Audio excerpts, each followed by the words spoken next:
va continuer à poser un peu des fondements en ce qui concerne les temps de la fin.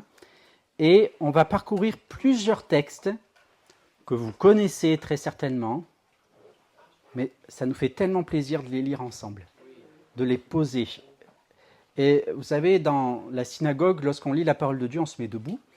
Et puis, lorsqu'on enseigne, on se met assis. Simplement pour dire, ce qui est important, c'est la parole de Dieu, ce n'est pas l'enseignement. Donc, chaque fois qu'on va entendre la parole de Dieu, mentalement, mettez-vous un peu debout et dites-vous, ça, c'est sûr, c'est infaillible. Et puis après, quand j'enseigne, on va l'écouter, on va lui faire grâce, au frère, pour la partie de l'enseignement. C'est beaucoup moins infaillible que la parole de Dieu. Alors, les quelques points qu'on a voulu présenter ensemble vont concerner d'abord le rétablissement d'Israël, la venue et l'œuvre du Messie, troisièmement, le règne de Dieu, quatrièmement, l'alliance renouvelée, cinquièmement, l'effusion de l'Esprit sur tout le peuple, sixièmement, l'avenir des nations au-delà du jugement, et septièmement, la nouvelle Jérusalem et la création renouvelée. Voilà, c'est un programme extraordinaire. Mais vous allez voir, ça va bien se passer, ça ne va pas être trop compliqué. On va lire, Ésaïe 66, à partir du verset 7. La parole du Seigneur. Avant d'éprouver les douleurs, elle a enfanté.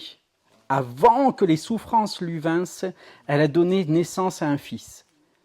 Qui a jamais entendu pareille chose? Qui a jamais vu rien de semblable? Un pays peut-il naître en un jour? Une nation est-elle enfantée d'un seul coup? À peine en travail, Sion a enfanté ses fils. Ouvrirai-je le sein maternel pour ne pas laisser enfanter, dit l'Éternel? Moi qui fais naître, empêcherai-je d'enfanter, dit ton Dieu? Réjouissez-vous avec Jérusalem, faites d'elle le sujet de votre allégresse.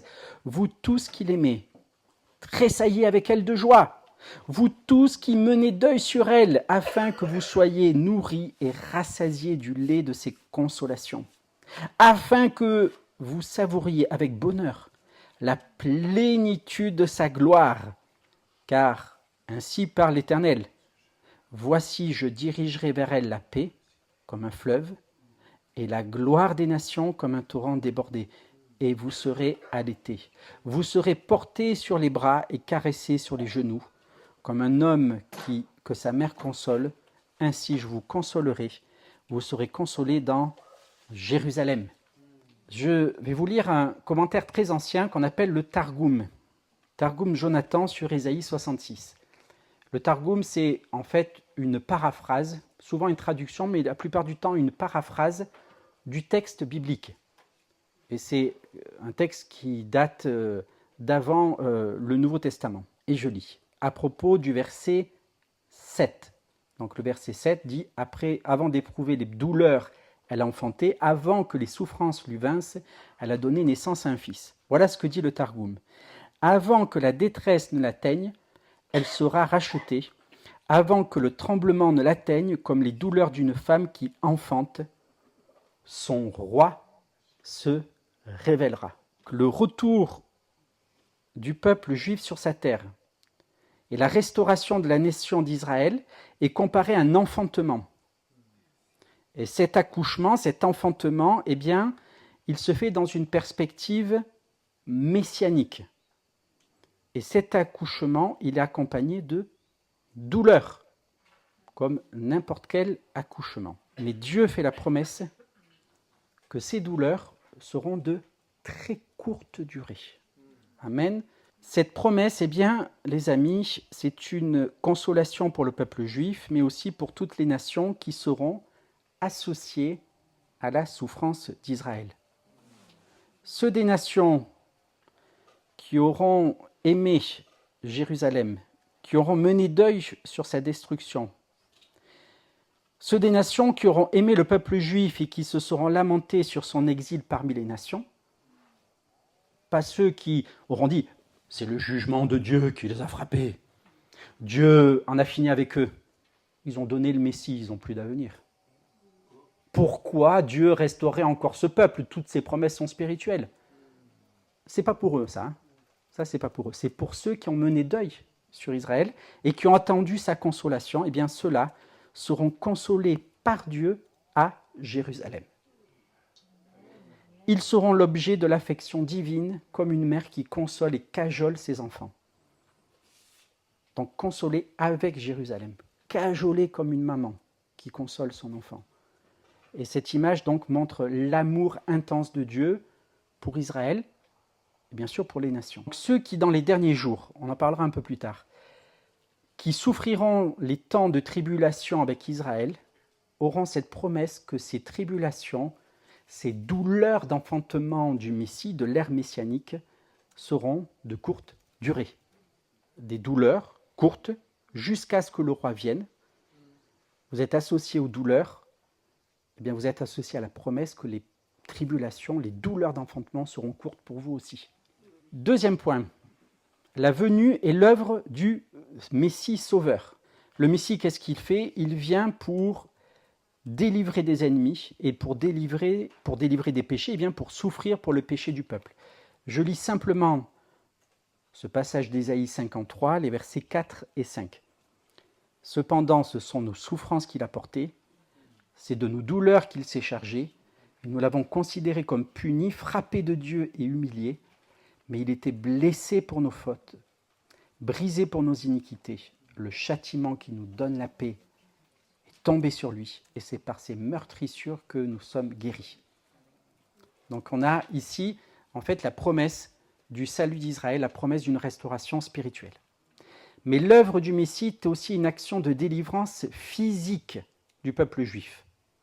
Et ça, c'est annoncé par Zacharie. On va lire ensemble le dernier chapitre de Zacharie, donc Zacharie chapitre 14, les versets 1 à 9. Et je lis, verset 1. « Voici le jour de l'Éternel arrive, et tes dépouilles seront partagées au milieu de toi. Je rassemblerai toutes les nations pour qu'elles attaquent Jérusalem. La ville sera prise, les maisons seront pillées, les femmes violées, la moitié de la ville ira en captivité, mais le reste du peuple ne sera pas exterminé de la ville. L'Éternel paraîtra, et il combattra ces nations, comme il combat au jour de la bataille. Ses pieds se poseront en ce jour sur la montagne des Oliviers, qui est vis-à-vis de Jérusalem, du côté de l'Orient, pour qu'on comprenne bien qu'il ne s'agit pas de quelque chose de simplement spirituel. La montagne, le mont des Oliviers, qui est vis-à-vis de Jérusalem, du côté de l'Orient. La montagne des Oliviers se fendra par le milieu à l'Orient et à l'Occident. Il se formera une très grande vallée. Une moitié de la montagne reculera vers le septentrion, une autre moitié vers le sud, et vous fuirez alors dans la vallée de mes montagnes, car la vallée des montagnes s'étendra jusqu'à Hadzel. Vous fuirez comme vous avez fui devant le tremblement de terre, au temps d'Osias, roi de Juda. Et l'Éternel, mon Dieu, viendra et tous ses saints avec lui. En ce jour-là, il n'y aura point de lumière. Il y aura du froid et de la glace. Ce sera un jour unique, connu de l'Éternel, et qui ne sera ni jour ni nuit. Mais vers le soir, la lumière paraîtra. En ce jour-là, des eaux vives sortiront de Jérusalem et couleront moitié vers la mer orientale, moitié vers la mer occidentale, et il en sera ainsi été et hiver. L'Éternel sera roi de toute la terre, et ce jour-là, l'Éternel sera le seul Éternel, et son nom sera le seul nom, ou son nom sera un. On a ici Zacharie qui nous présente le jour de l'Éternel dans une perspective assez large, qui comprend non seulement un temps de jugement, mais aussi de restauration. Et vous savez, dans la Bible, le jour a deux parties. Le jour commence la nuit, et puis il se termine dans la journée, d'accord? Donc on est déjà, on est aujourd'hui Tisha B'Av, on est dans cette partie du jour, mais Tisha B'Av a commencé hier à la tombée de la nuit. Et le jour de l'Éternel, eh bien, il a un soir et il a un matin, il a une partie jour et il a une partie nuit, une partie jugement et une partie délivrance. Et donc le soir est un temps de jugement, ou une période de tribulation, et le matin qui correspond, lui, au règne du Messie sur la terre. De manière souveraine, le Seigneur va rassembler toutes les nations contre Jérusalem, non pas pour juger Jérusalem, mais pour secourir son peuple et le délivrer. À un moment donné où toutes les armées seront rassemblées contre Jérusalem, à un moment donné où l'armée d'Israël aura été complètement débordée, eh bien, le Seigneur, le Messie, reviendra du ciel et ses pieds se poseront sur le mont des Oliviers, comme cela avait été annoncé par les anges aux disciples au moment de l'ascension du Seigneur, promettant qu'il reviendrait de la même manière qu'il était monté au ciel. Et dans cette journée de délivrance, eh bien, le Seigneur va refaire ce qu'il avait fait le jour de la sortie d'Égypte. À la sortie d'Égypte, on avait ouvert la mer en deux. Eh bien là, c'est la montagne des Oliviers qui s'ouvre en deux pour créer un chemin par lequel le peuple va s'enfuir. Dans cette journée extraordinaire qui verra la délivrance d'Israël, et sur ce point, je voudrais faire une petite remarque. C'est qu'actuellement, Israël est engagé dans des combats, de nombreux combats, de nombreux ennemis qui se lèvent contre lui. Et nous avons cette promesse qu'au jour où l'armée d'Israël ne pourra plus mener ces combats-là, où l'armée d'Israël sera vaincue, sera dépassée, sera sur le point d'être complètement écrasée, où le moment où la nation sera sur le point de périr, le Seigneur reviendra lui-même. Il posera ses pieds sur le mont des Oliviers et il amènera une défaite militaire contre toutes les armées qui se seront levées contre Israël. Donc les amis, nous sommes dans des temps où nous n'allons voir que des délivrances pour Israël. Délivrances qui seront amenées par l'armée d'Israël, bien sûr. Derrière, c'est le Seigneur qui agit. Et quand cette armée ne pourra plus agir, quand elle sera débordée, c'est le Seigneur lui-même qui viendra. Donc ne nous inquiétons pas. Ne nous inquiétons pas, le Seigneur a prévu une délivrance. Et au sujet de cette délivrance, j'aimerais qu'on lise ensemble un autre prophète, une autre prophétie d'un autre Zacharie, le père de Jean-Baptiste. Luc, chapitre 1, verset 68. Et voilà la prophétie de Zacharie. « Béni soit le Seigneur, le Dieu d'Israël, de ce qu'il a visité et racheté son peuple, et nous a suscité un puissant sauveur dans la maison de David son serviteur, comme il l'avait annoncé par la bouche de ses saints prophètes des temps anciens. Un sauveur qui nous délivre de nos ennemis et de la main de tous ceux qui nous haïssent. C'est ainsi qu'il a manifesté sa miséricorde envers nos pères, et se souvient de son sainte alliance, selon le serment par lequel il avait juré à Abraham notre père, de nous permettre, après que nous serions délivrés de la main de nos ennemis, de le servir sans crainte, en marchant devant lui dans la sainteté, dans la justice, tous les jours de notre vie. » Zacharie, le père de Jean-Baptiste, annonce l'œuvre du Messie dans les derniers jours. Il viendra délivrer son peuple de tous ses ennemis. Le mystère du Seigneur, 2 temps, délivrance des péchés, Ésaïe 53, et délivrance physique, Zacharie 14, et bien sûr le début de l'évangile de Luc. 3e point, dans les promesses prophétiques, le règne de Dieu sur la terre. Dieu fait aussi la promesse que la délivrance d'Israël sera suivie de l'ère messianique, c'est-à-dire le règne du Messie sur la terre. Et on va lire ensemble Ézéchiel 37, les versets 22 à 25. « Je ferai d'eux une seule nation dans le pays, dans les montagnes d'Israël. » Donc il parle ici du royaume du nord et du royaume du sud qui ont été dispersés. « Je ferai donc d'eux une seule nation dans le pays, dans les montagnes d'Israël. Ils auront tous un même roi. Ils ne formeront plus 2 nations et ils ne seront plus divisés en 2 royaumes. Ils ne se souilleront plus par leurs idoles, par leurs abominations et par toutes leurs transgressions. Je les retirerai de tous les lieux où ils ont habité et où ils ont péché, et je les purifierai. Ils seront mon peuple et je serai leur Dieu. Mon serviteur David sera leur roi, et ils auront tous un même pasteur. Ils suivront mes ordonnances, ils observeront mes lois et les mettront en pratique. Ils habiteront le pays que j'ai donné à mon serviteur Jacob, qu'ont habité vos pères. Ils y habiteront, eux, leurs enfants et les enfants de leurs enfants, à perpétuité. Et mon serviteur David sera leur prince pour toujours.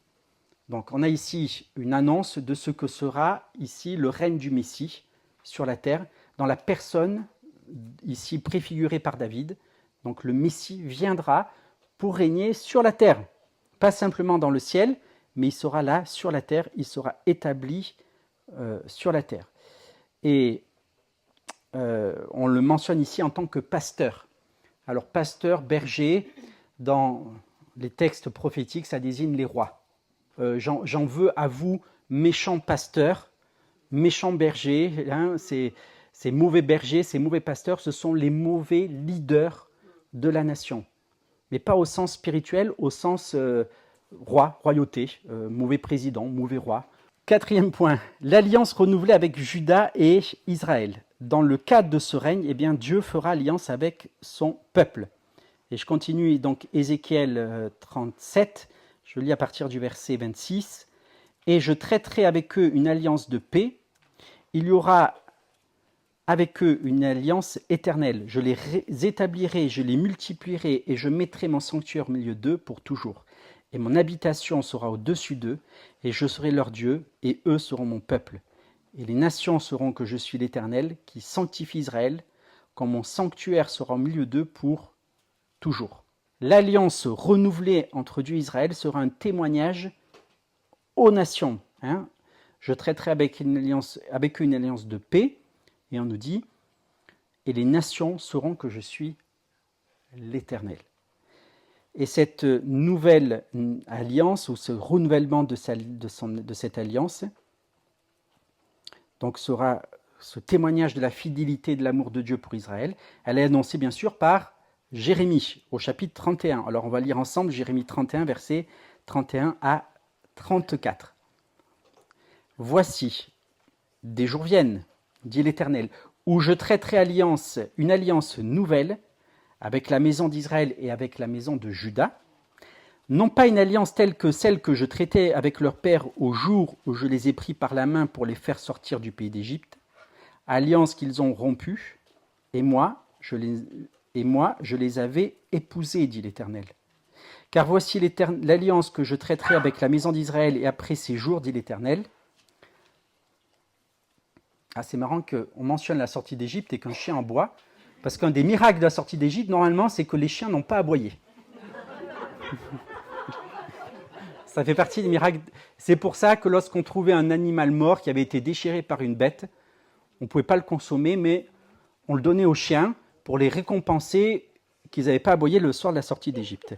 Donc voici l'alliance que je traiterai avec la maison d'Israël après ces jours-là, dit l'Éternel. Je mettrai ma loi au-dedans d'eux et j'écrirai sur leur et je l'écrirai sur leur cœur et je serai leur Dieu et ils seront mon peuple.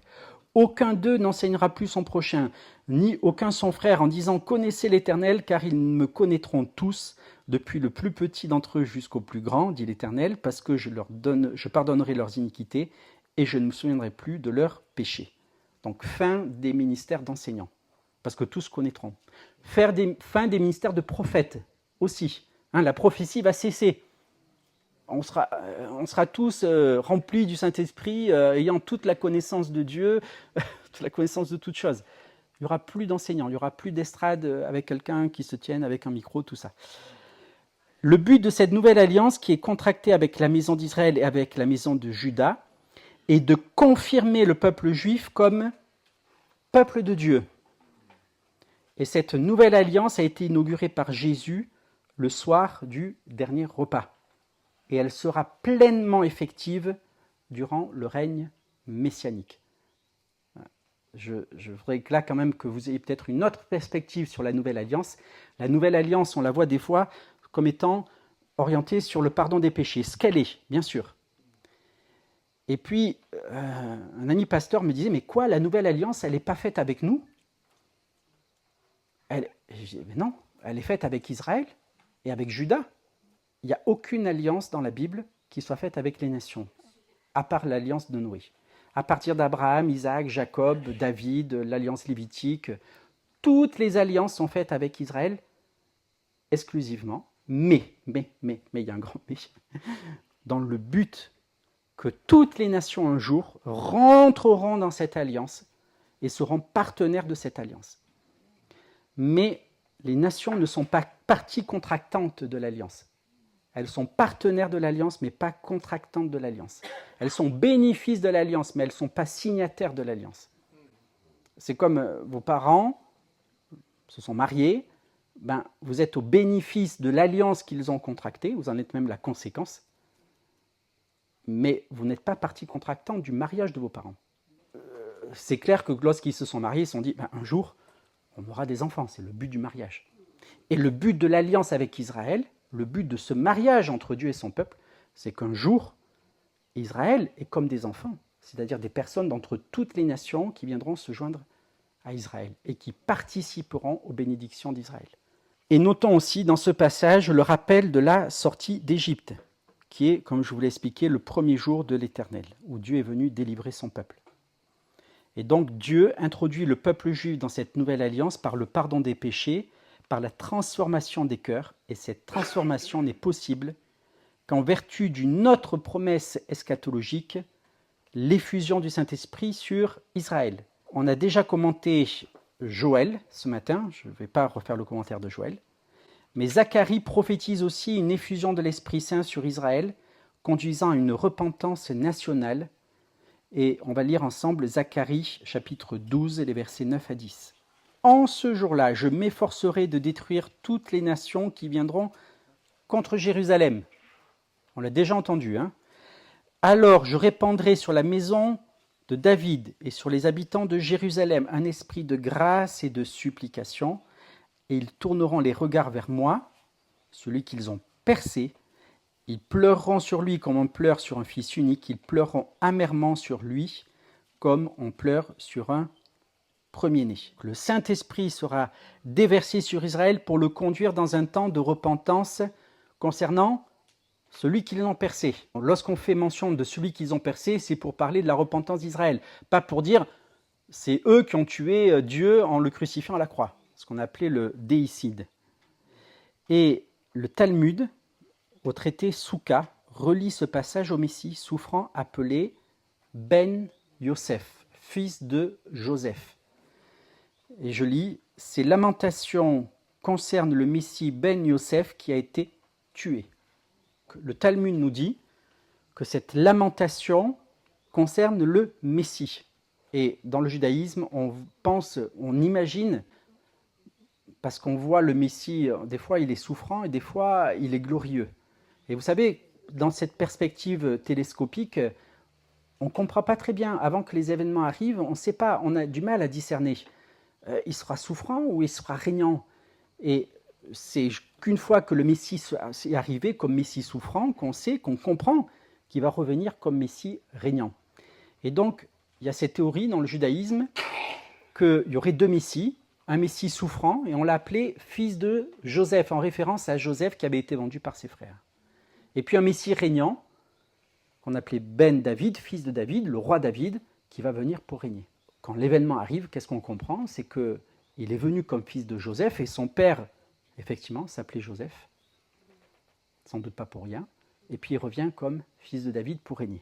Donc, même le Talmud nous dit que ce passage de Zacharie fait référence au Messie, fils de Joseph. Le jour du Seigneur sera un jour de grâce pour Israël, car en ce jour, les souffrances du Messie lui seront révélées. Comprenons bien que au moment où le Seigneur va revenir du ciel, que ses pieds vont se poser sur le mont des Oliviers, que la montagne va s'ouvrir, que son peuple va s'échapper, c'est pas pour derrière lui dire « Vous n'avez pas cru en moi, je vais vous juger ». Le Seigneur revient pour se faire connaître à son peuple et pour lui offrir un temps de révélation et de grâce. Le jour du Seigneur, ça sera un temps de jugement pour les incrédules parmi les nations, mais les nations, entre-temps, auront entendu le message de l'Évangile, mais ça sera un temps de délivrance et de salut et de grâce pour Israël. Vous trouvez ça injuste C'est la volonté de Dieu. Pendant des centaines d'années, les nations ont entendu le message de la repentance. Et pendant des centaines d'années, ce message a été en grande partie, caché à Israël. Eh bien, au dernier jour, c'est l'inverse. C'est un temps de jugement pour les nations qui n'ont pas entendu le message de la repentance, l'appel à se tourner vers le Seigneur, et c'est un temps de grâce pour Israël. Amen. 6e point. Vous voyez, ça va assez vite quand même, on parcourt l'avenir du monde en quelques enjambées. L'avenir des nations au-delà du jugement. Eh bien, lors du retour du Messie à Jérusalem, les nations qui se sont rassemblées contre Jérusalem seront jugées. Cependant, même pour ces nations qui seront jugées, il y aura un avenir des nations au-delà du jugement. Vous voyez, le Seigneur, en fait, il amène son jugement, mais derrière, de suite, après, il dit « Allez, temps de grâce à nouveau ». Et je voudrais qu'on lise ensemble Zacharie. Zacharie chapitre 14. Voilà, Zacharie 14, versets 16 et 17. Et je lis. Tous ceux qui resteront de toutes les nations venus contre Jérusalem monteront chaque année pour se prosterner devant le roi. Donc le roi juif, le roi d'Israël, le Messie, Jésus, l'Éternel des armées. En plus, on nous dit que ce roi, il est Dieu. Et pour célébrer la fête des tabernacles, s'il y a des familles de la terre qui ne montent pas à Jérusalem pour se prosterner devant le roi, l'Éternel des armées, la pluie ne tombera pas sur elle. Donc, ce sera un temps de pèlerinage des nations vers Sion. Et ce temps de pèlerinage sera aussi un temps de guérison pour les nations. On nous annonce la pluie. Pourquoi ? Parce que, je pense que vous le savez, mais bon, je vous l'indique, c'est qu'au dernier jour de Soukhot, on prie pour les pluies à venir. Donc le dernier jour de la fête de Soukhot, on prie pour la pluie, pour qu'il y ait la pluie qui vienne avec ce qu'il faut. Ni trop peu, ni trop pas assez. Ce que Dieu voudra, c'est bénir encore les nations. Et donc on comprend qu'après le retour du Seigneur, il y aura toujours des nations. Il y aura toujours des personnes qui habiteront la France, il y aura toujours des personnes qui habiteront les États-Unis, la Suisse. Et je n'ai pas prévu de le dire, mais je voudrais vous dire un petit quelque chose par rapport à ça. Le terme nation dans le Nouveau Testament, il désigne soit un individu d'entre les nations, soit une nation dans son ensemble. Lorsqu'on dit les nations, ça peut être chaque personne des nations, mais ça peut être aussi une entité nationale. Et c'est le contexte qui nous dit si c'est l'entité nationale ou si c'est l'individu. Par exemple, allez, faites de toutes les nations des disciples. Alors, est-ce qu'on doit faire des individus des disciples ou est-ce qu'on doit faire de toute la nation des disciples? Est-ce que le contexte peut nous aider? Baptisez-les au nom du Père, du Fils et du Saint-Esprit. Ah, donc c'est des individus. En ce qui concerne le jugement des nations à la fin des temps, dans Matthieu 24, 25, le Seigneur rassemblera les nations et entrera en jugement avec elles. Est-ce qu'il va rentrer en jugement avec la France, avec les États-Unis, avec la Suisse, avec la Belgique, avec la Hollande? Qu'est-ce que nous dit le contexte? Les nations sont jugées selon ce qu'elles auront fait aux plus petits d'entre les frères du Seigneur, c'est-à-dire les Juifs. Et on parle ici d'individus, pas d'entité nationale. Certaines personnes en France seront jugées pour ce qu'elles auront fait ou pas fait au peuple juif. Donc, le contexte nous dit s'il s'agit d'une entité nationale ou pas. D'accord? Et là, on a une combinaison un petit peu des deux. Zacharie nous dit, s'il y a des individus d'entre les nations, on va compter, on va regarder. Ah, il n'y a personne qui est arrivé d'Égypte. Alors à ce moment-là, la nation dans son ensemble ne recevra pas la pluie. C'est une hypothèse, bien sûr, ça n'arrivera pas. Mais c'est pour dire qu'à ce moment-là, il y aura une rédemption des nations. C'est-à-dire, ce que chaque individu fera dans la nation aura un impact phénoménal, grandiose, une bénédiction très grande pour toute sa nation. Alors c'est déjà le cas, mais là, ce sera puissance 10. Mais on continuera à vivre en tant que nation, en tant que Français. Simplement, il y aura une grande transformation de cœur, les Français cesseront de râler et tout ça, bon voilà. Alléluia, alléluia. la guérison des nations, elle est annoncée dans le livre de l'Apocalypse ou de la Révélation de Jean au chapitre 22. Et je vous lis au verset 2. Au milieu de la place de la ville et sur les deux bords du fleuve, il y avait un arbre de vie produisant 12 fois des fruits, rendant son fruit chaque mois et dont les feuilles servaient à la guérison des nations. Donc il y aura la concorde et la paix entre les nations réunies à la montagne de Dieu. Et je voudrais qu'on lise ensemble Michée chapitre 4, versets 1 à 4. C'est aussi Ésaïe chapitre 2, versets 1 à 5. C'est deux passages qui sont identiques. Il arrivera dans la suite des temps que la montagne de la maison de l'Éternel sera fondée sur le sommet des montagnes, qu'elle se lèvera au-dessus des collines et que les peuples y afflueront. Qu'est-ce que c'est que ces collines? Ça représente les puissances nationales, les entités nationales, les pays. Des nations s'y rendront en foule et diront « Venez et montons à la montagne de l'Éternel, à la maison du Dieu de Jacob, afin qu'il nous enseigne ses voies et que nous marchions dans ses sentiers. Car de Sion sortira la Torah et de Jérusalem la parole de l'Éternel. Il sera juge d'un grand nombre de peuples, l'arbitre de nations puissantes lointaines. De leurs glaives, ils forgeront des oyaux et de leurs lances des serpes. Une nation ne tirera plus l'épée contre une autre, et l'on n'apprendra plus la guerre. Ils habiteront chacun sous sa vigne et sous son figuier, et il n'y aura personne pour les troubler, car la bouche de l'Éternel a parlé. Amen. Il sera le juge d'un grand nombre de peuples. Donc le Messie va juger. Et en fait, vous savez, il y a un verset qui dit « Il respirera la crainte de l'Éternel ». Et les rabbins ont appliqué cela au Messie en disant, en fait, il respirera, c'est-à-dire qu'il va sentir. Il va venir vers les gens et il va sentir si chez les gens, il y a la crainte de l'Éternel ou pas. Et donc, il va juger les gens, disent les rabbins, par l'odorat. Les amis, je ne sais pas vous, mais il y a 2 ans, un matin, je me suis levé et j'ai fait un test Covid. Tous les matins, je faisais un test Covid. C'est-à-dire que j'allais prendre mon café, mon paquet de café, je l'ouvrais, je sentais.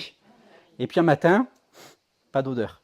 Je vais voir mon épouse, je dis, est-ce que tu peux sentir mon café? Elle me dit, ton café, il n'a pas d'odeur. Je dis, bon, très bien. On a compris. On a le Covid. Les amis, est-ce que le Covid, ça serait l'expression que le monde aurait perdu sa boussole morale? Qu'il serait incapable de sentir, de ressentir, de comprendre quelle est la crainte de l'Éternel? Où est le bien, où est le mal? On ne sait pas. Et moi, je pense que ce Covid était le signe, simplement, pas que, mais était entre autres le signe de la perte du sens moral de notre société. Plus personne n'est capable de sentir, de discerner où est le bien, où est le mal. 7e point, dernier point, la nouvelle Jérusalem et la création renouvelée. La puissance créatrice à l'œuvre à la création du monde est la même puissance qui sera à l'œuvre pour recréer et renouveler toutes choses à la fin des temps. Vous avez tous regardé, non, vous n'avez sans doute pas tous regardé, la cérémonie de clôture peut-être des Jeux Olympiques. Non? Encore, d'accord, vous avez bien vu. Mais à un moment donné, on voyait ces ténèbres qui couvraient la terre. Hein, vous avez vu, là, c'était très sombre. Et les gens écrivent, mais on écrit sur Internet, c'est bizarre, cette cérémonie, elle était très triste. Et il y avait ces nations dessinées au sol, et puis une sorte de brouillard qui était là. Je me dis, ils sont en train de de nous annoncer l'Esprit de Dieu qui volait au-dessus des eaux. Et puis, qu'est-ce qui est arrivé du ciel? Un ange de lumière, une sorte de bonhomme en or. À la place de l'Esprit de Dieu, on a un ange de lumière. Alors la puissance créatrice de Dieu sera la même qui sera à l'œuvre pour recréer et renouveler toutes choses à la fin des temps. Et les temps de la fin ne signifient pas la fin du monde, mais la fin de ce monde mauvais et la survenue d'un monde renouvelé, délivré de la puissance du mal, un monde couvert par la présence divine. Et ce futur glorieux est concentré dans cette prophétie de Moïse. C'est dans Nombre 14, 21. Alors, notez-le parce que celui-là, vous aurez un peu plus de mal à aller le rechercher. Nombre 14, 21. Mais je suis vivant et la gloire de l'Éternel remplira toute la terre. Amen. Et c'est une promesse qui est confirmée par Habakkuk au chapitre 2, verset 14. « Car la terre sera remplie de la connaissance de la gloire de l'Éternel, comme le fond de la mer par les eaux qui le couvrent. » Alléluia.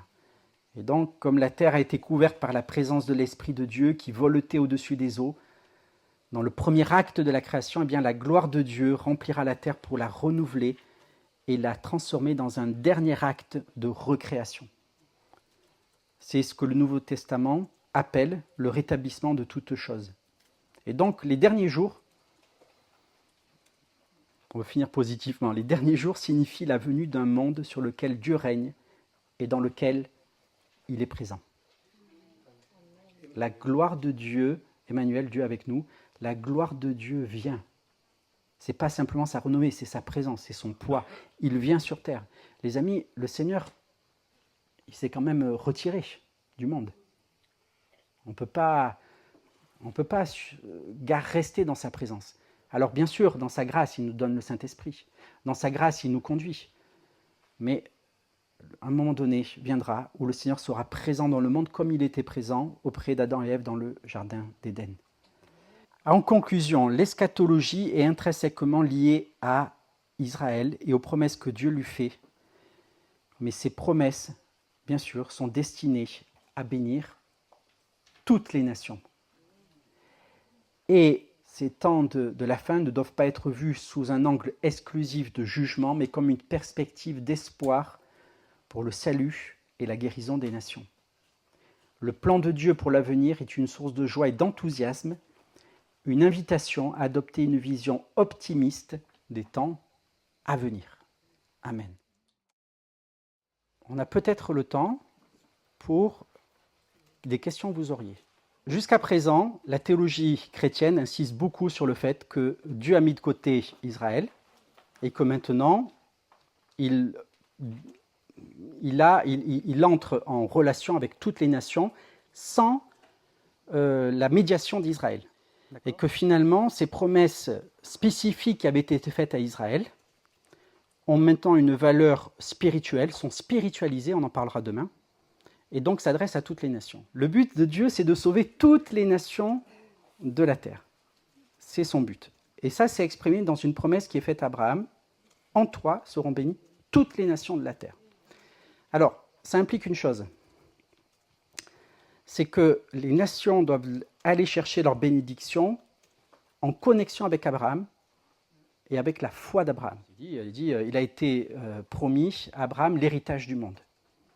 Vous ne voyez pas comme un passage où il est dit que Dieu a donné l'héritage du monde, mais il a dit « En toi, toutes les nations de la terre seront bénies ». Et puis, on sait qu'Abraham, c'est le père de la foi. Donc, la bénédiction que Dieu donne à Abraham, c'est sa foi. Et tous ceux qui n'avaient pas foi en Dieu, au travers d'Israël, vont avoir cette révélation de Dieu et vont pouvoir rentrer dans une communion avec Dieu. Ça, c'est un point essentiel. La conséquence du fait que Dieu ait béni toutes les nations au travers d'Abraham, c'est que aucune bénédiction des nations ne peut venir sans passer d'abord par Abraham. Et là, je voudrais qu'on situe peut-être Abraham dans la perspective de Babylone, lorsque les hommes se rassemblent à Babylone, lorsque vous avez cité Genèse 10, toutes les nations de la terre qui sont mentionnées, les 70 nations, dans lesquelles il n'y a pas Israël, se rassemblent avec ce projet babylonien, d'avoir en fait presque une ambition eschatologique, une espérance des temps de la fin, mais que eux géreraient eux-mêmes. Dieu va dire, non, maintenant mon projet pour toutes les nations va passer par un seul homme, par Abraham. Et donc c'est quelque chose qui humilie les nations.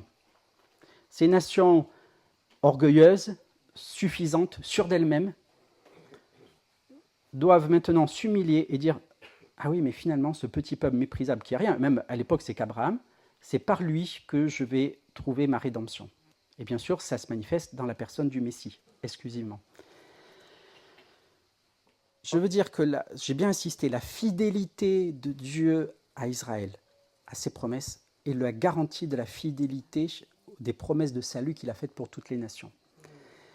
Lorsque Abraham est justifié par Dieu, c'est dans Genèse chapitre 15, ça se situe au centre d'un passage où Dieu va faire alliance. et où vont être répétés deux aspects de la promesse que Dieu a faite à Abraham. Je ferai de toi un peuple nombreux. Abraham crut en l'Éternel et cela lui fut attribué à justice. Et puis, dans la suite, sache que tes descendants seront esclaves, seront esclaves dans une terre qui ne leur appartient pas. Et puis, mais ensuite, promesse qu'ils reviendront dans cette terre et qu'ils y habiteront. Donc, il est répété dans cette dimension de la foi d'Abraham. L'objet de la foi d'Abraham, c'est la foi d'Abraham dans ces deux promesses de Dieu, qui sont spécifiques à Israël. Et c'est cette foi d'Abraham qui est l'héritage des nations. Donc encore une fois, si on gomme la spécificité des promesses de Dieu à Israël, on n'a plus la foi d'Abraham, dont vous, nation, vous êtes héritiers.